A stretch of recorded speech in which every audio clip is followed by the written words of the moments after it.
서로에게 칼을 겨눈 최대의 위기. 그 위기를 과연 우리 주인공들은 어떻게 헤쳐나올 것인가? 마크 트웨인 단편소설 중세 모험담 제1장 밝혀진 비밀. 밤이었다. 오래전 지어진 웅장한 클루겐슈타인 성에는 정적이 감돌았다. 1222년이 끝나가고 있었다. 성에서 가장 높은 탑 까마득한 꼭대기에 불빛 하나가 희미하게 빛났다. 그곳에서는 비밀회의가 열리는 중이었다. 의장석에는 지긋한 나이의 클루겐슈타인 영주가 근엄한 표정으로 생각에 잠긴 채 앉아 있었다. 곧 그가 부드러운 어조로 말했다. 나라. 그러자 귀족처럼 보이는 한 청년이 대답했다. 머리에서 발끝까지 기사 차림을 한 청년이었다. 말씀하십시오, 아버지.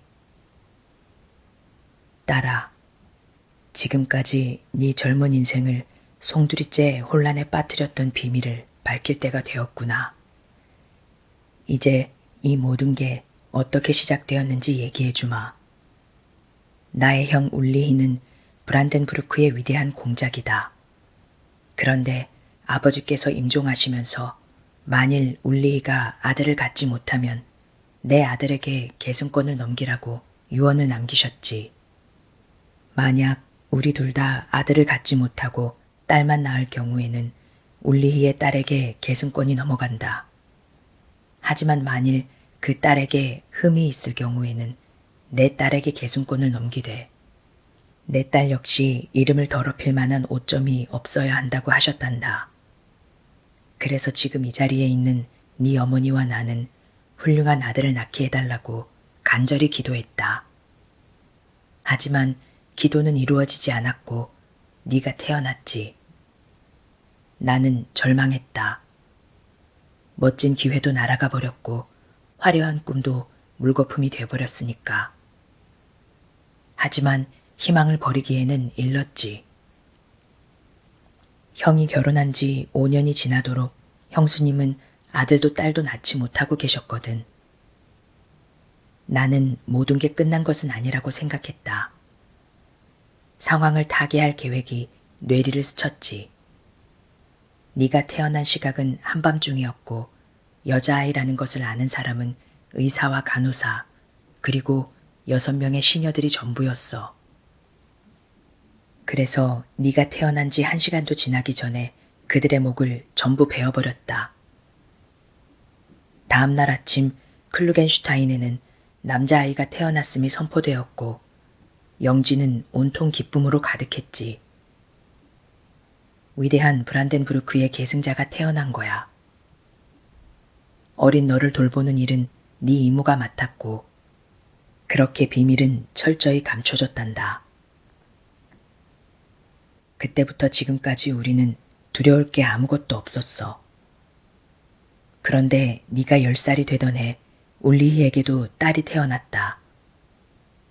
우리는 슬펐지만 홍역이나 의사의 실수 등 유아기 때 흔히 일어나는 사고들이 있으니 곧 좋은 소식이 들려올지 모른다는 희망을 버리지 않았어. 하지만 매번 실망스러운 소식뿐이었다. 그 아이는 살아남았고 훌륭하게 성장했거든. 오, 하늘의 저주가 그 아이에게 내려준다면 얼마나 좋을까. 하지만 그건 아무래도 상관없다. 우리는 염려할 게 없어. 왜냐하면 우리에겐 아들이 있으니까. 미래의 공작은 우리 아들 차지가 될 거니까. 사랑하는 콘레드, 그렇지 않으냐? 넌 비록 여자지만 지금까지 28해 동안 그 외에 다른 이름으로는 불린 적이 없지. 이제 형은 세월의 힘을 거스르기엔 늙었고 힘도 약해졌다. 나라에서 지금 후계자 문제로 그에게 매우 부담을 주고 있는 상황이라 아마도 그는 네가 그곳으로 오기를 바랄 거야. 아직 정식으로 자귀를 받은 것은 아니지만 너는 이미 공작이나 마찬가지다. 하인들은 벌써 채비를 마쳤으니 오늘 밤 떠나거라.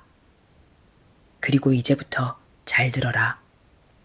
이 아비가 하는 말을 하나도 놓치지 말고 기억해둬야 해. 독일 역사만큼 오래된 법이 하나 있다. 여자는 누구라도 사람들 앞에서 확실히 왕위를 물려받기 전에는 왕좌에 잠깐이라도 앉아서는 안 된다는 것이다. 그랬다가는 죽음을 면할 수 없어. 그러니 내 말을 명심해라. 겸손하게 굴도록 해라. 네 의견을 표명할 때는 왕좌 발치에 있는 수상의 자리에서 해야 한다. 왕위를 물려받아 안전해지기 전까지는 이렇게 해야 해. 네가 여자라는 사실이 발각될 가능성은 크지 않지만 세상 일이란 알 수 없는 것이니 무엇이든 최대한 안전을 기하는 것이 지혜로운 일일 것이다. 오, 아버지, 이제까지 거짓으로 살아온 이유가 그것 때문인가요? 아무 죄 없는 사촌이 당연히 누려야 할 권리를 제가 속임수로 빼앗은 건가요? 제발 저를 구해주세요, 아버지. 아버지, 자식에게 그런 일을 시키지 말아주세요. 뭐라고? 제멋대로 굴지 마라. 너한테 귀한 자리를 넘겨주기 위해 골머리를 앓은 보답이 고작 이거란 말이냐? 내 아버지의 유고를 걸고 말하는데 그런 약해 빠진 감상은 비위에 맞지 않으니 집어치워. 그리고 지금 당장 공작에게 가거라. 그리고 네 아비가 원하는 목적에 네가 얼마나 깊이 연루되어 있는지를 늘 잊지 마라. 두 사람의 대화를 지면에 옮기는 것은 이 정도면 충분할 것이다.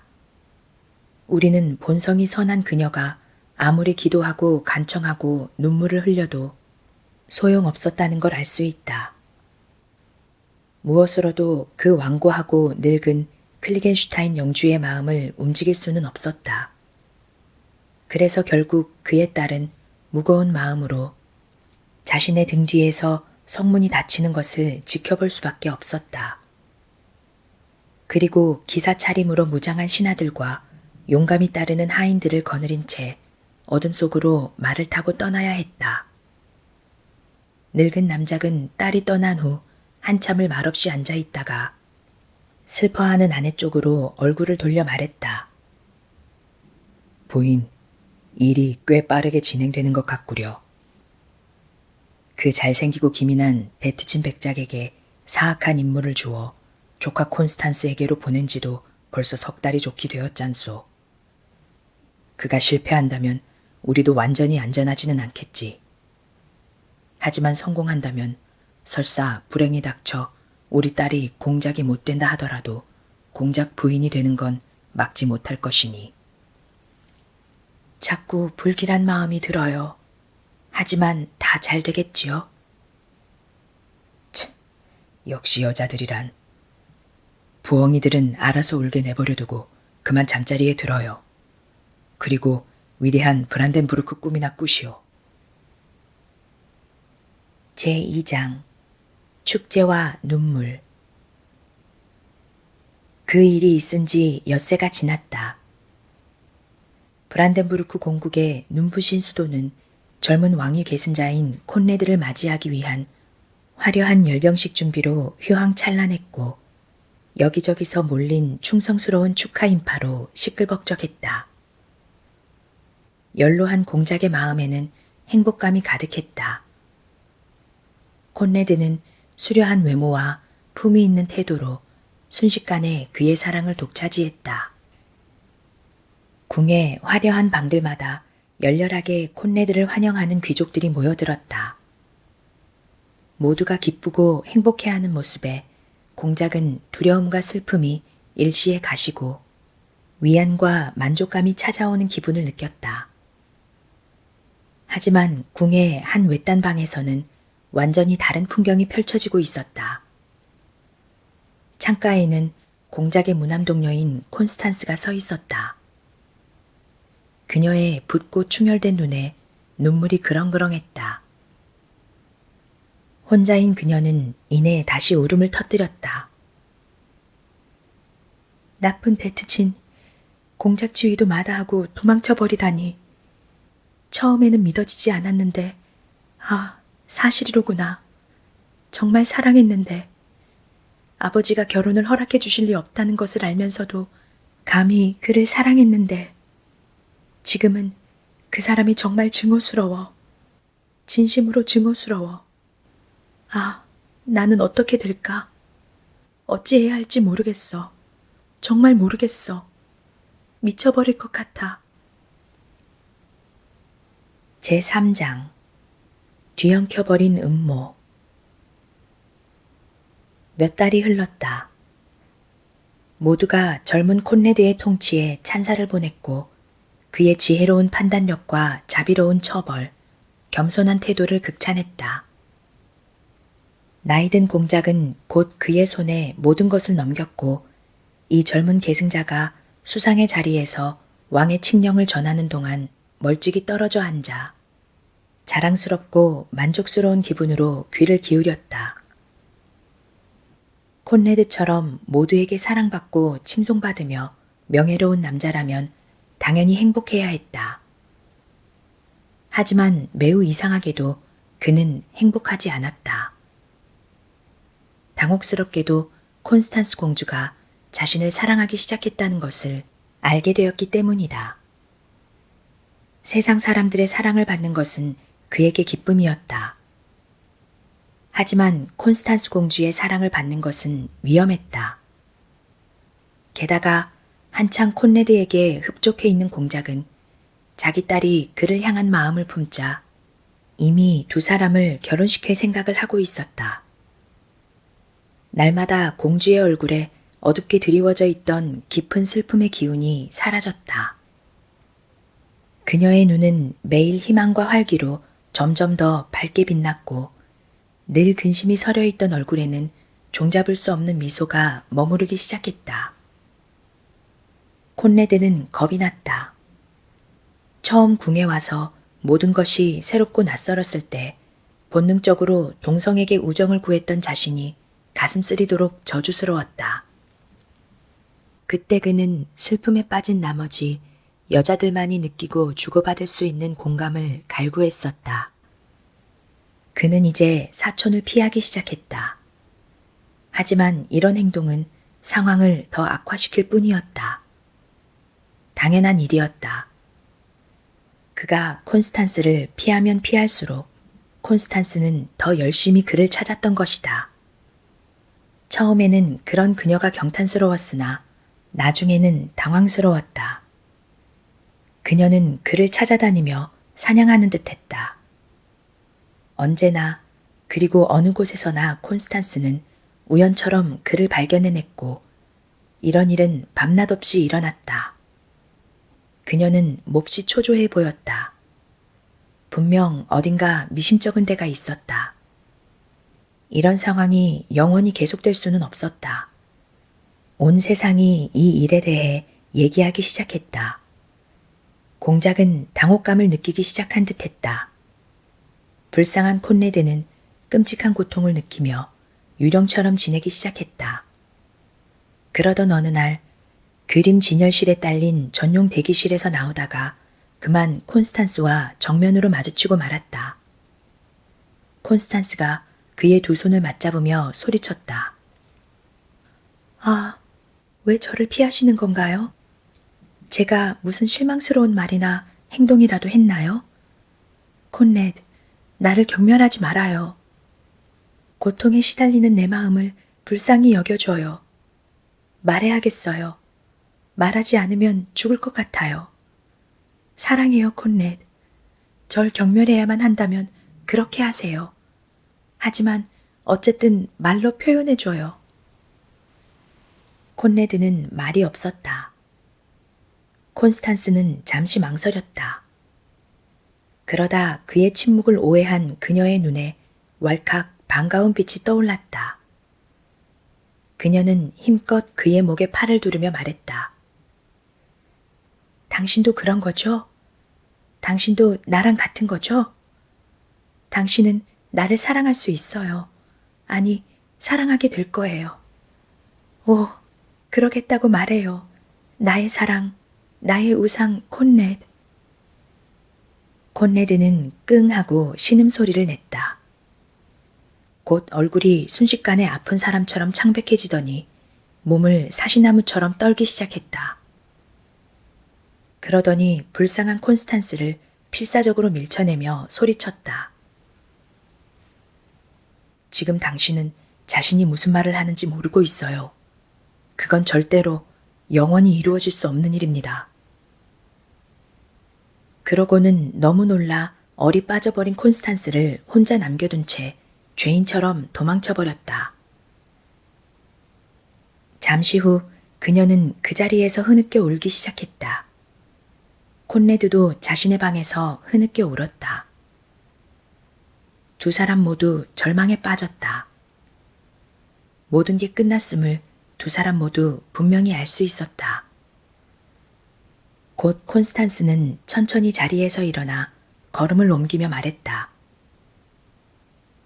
내 사랑을 깔보는 줄도 모르고 그의 무정한 마음을 녹이고 있다고 생각하다니. 증오하겠어. 나를 거절하다니. 나를 개처럼 밀치다니. 제4장 엄청난 폭로.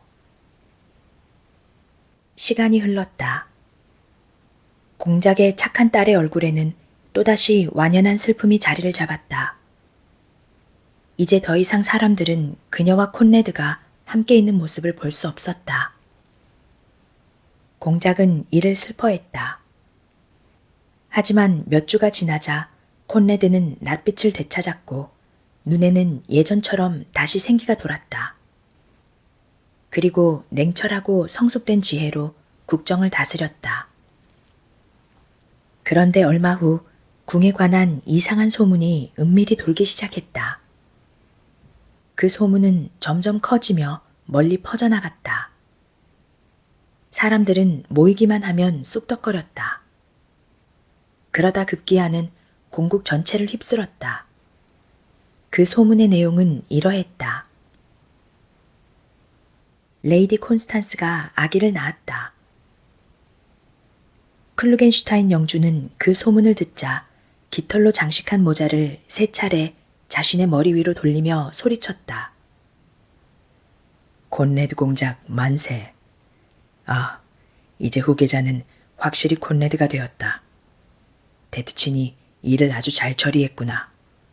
그 악당에게는 충분한 보상이 있을 것이다. 그리고 그는 그 소문을 널리 퍼뜨렸다. 그리고 48시간 동안 영지 내의 모든 이들은 이 엄청난 사건을 축하하기 위해 조명을 환히 밝히고 춤추고 노래하며 흥청거렸다. 모든 비용은 자랑스러움과 행복감에 젖은 클루겐슈타인 영주가 기꺼이 치렀다. 제5장 끔찍한 재앙. 재판이 목전에 닥쳤다. 브란덴부르크의 모든 영주와 남작들이 공작의 궁에 자리한 재판정에 모였다. 재판정 안은 구경꾼이 서거나 앉을 틈도 없이 꽉 찼다. 보라색과 흰색으로 차려입은 콘레드는 수상의 자리에 앉았고 양쪽으로는 왕국의 훌륭한 판사들이 자리를 잡았다. 노년의 공작은 자신의 딸에 대한 재판이 그 어떤 특혜도 없이 치러져야 한다는 엄명을 내린 후 비탄에 잠겨 알아눕고 말았다.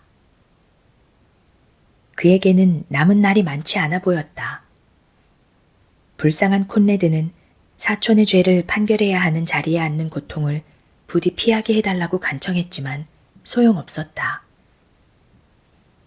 거기에 모인 그 많은 사람들 중에서 가장 마음이 아픈 사람은 바로 콘레드였다. 가장 기뻐하는 사람은 그에 붙인 클루겐슈타인 영주였다. 그는 자신의 딸인 콘레드에게 알리지 않은 채 그곳 귀족들 틈에 와 있었다. 그는 자기 집안의 재산이 엄청나게 불어나리라는 기대로 의기양양해 있었다. 전례관들이 필요한 선언을 마치고 또 여러 준비 절차가 끝나자 덕망 높은 수석 재판관이 말했다. 죄인은 일어나 앞으로 나오시오. 슬픔에 찬 공주가 자리에서 일어났다. 그리고 베일을 벗은 채 어마어마한 군중 앞에 섰다. 수석 재판관이 말을 이었다. 누구보다 고귀한 분이시여. 공주께서 신성한 결혼의 영역을 벗어난 아이를 출산했음이 왕국의 위대한 재판관들 앞에 사실로 드러났으니 고대의 법에 따라 사형을 선고합니다. 이제 공작 대행이신 우리의 위대한 콘레드 경께서 엄숙히 형을 선고하실 것이니 유념해 들으시오. 콘레드는 마지못해 홀을 치켜들었다. 그리고 그와 동시에 옷 아래 숨겨진 여인의 마음으로 불운한 죄인에 대해 측은함을 느꼈다. 그의 눈에서 눈물이 흘러내렸다. 그는 말을 하려고 입을 뗐다. 그런데 수석 재판관이 재빨리 외쳤다. 거기서는 안 됩니다, 공작 대행 전하. 거기서는 안 돼요. 법적으로 공작의 직계가족에 대한 판결은 공작의 자리에서만 내릴 수 있습니다. 불쌍한 콘레드는 심장이 떨렸다. 그의 나이든 아버지의 건장한 몸에도 소름이 끼쳤다. 엄밀히 말해 콘레드는 아직 자귀를 받지 않은 상태였다. 감히 불경을 저지른 것일까? 그는 멈칫했다. 그리고 두려움으로 낯빛이 창백해졌다. 하지만 반드시 해야 할 일이었다. 사람들이 의아한 눈빛으로 그를 바라보고 있었다. 더 지체했다간 더 의심스러운 눈초리로 바라볼 것이 뻔했다. 그는 왕좌로 올라갔다. 그리고 홀을 다시 앞으로 뻗으며 말했다. 죄인은 들으라. 우리의 군주 울리히 브란덴부르크 공작의 이름으로 내게 주어진 엄숙한 임무를 수행하겠다. 내가 하는 말을 경청하라. 이 땅의 고대법에 따라 네 죄의 공범을 밝히고 그를 사형 집행인의 앞에 세우지 않는다면 너는 죽게 될 것이다. 이 기회를 받아들이기 바란다. 기회가 있을 때 너 자신을 구하라. 이제 아이 아버지가 누군지 이름을 대라. 조용히 쉬쉬하는 소리가 법정을 메웠다. 너무 조용해서 자기 심장이 뛰는 소리도 들을 수 있을 정도였다. 공주가 천천히 몸을 돌렸다. 눈이 증오로 이글거리고 있었다. 그녀는 손가락으로 정확히 콘레드를 가리키며 말했다. 아이의 아버지는 바로 저 사람입니다. 콘레드는 무기력하고 절망적인 상황이 닥쳤음을 깨달았다. 간담이 서늘해지고 죽음의 한기 같은 오싹함이 느껴졌다. 이 세상에 어떤 권력이 그를 이 상황에서 구해줄 수 있을까? 그 죄를 벗으려면 자신이 여자임을 밝혀야 했다. 하지만 자귀가 없는 여인이 공작의 왕좌에 앉은 일은 죽음을 면할 수 없는 죄였다. 그와 그의 아버지는 동시에 정신을 잃고 바닥에 쓰러졌다.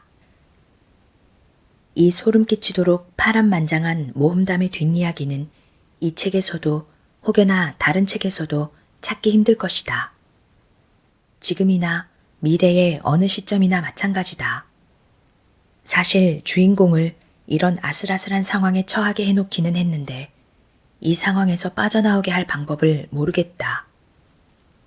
그러니 나는 그만 여기서 손을 떼겠다.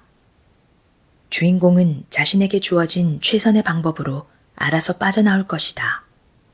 아니면 그냥 그 상태로 있던지. 이 정도 문제는 어렵지 않게 해결해 줄 수 있을 줄 알았는데 아무래도 안 되겠다.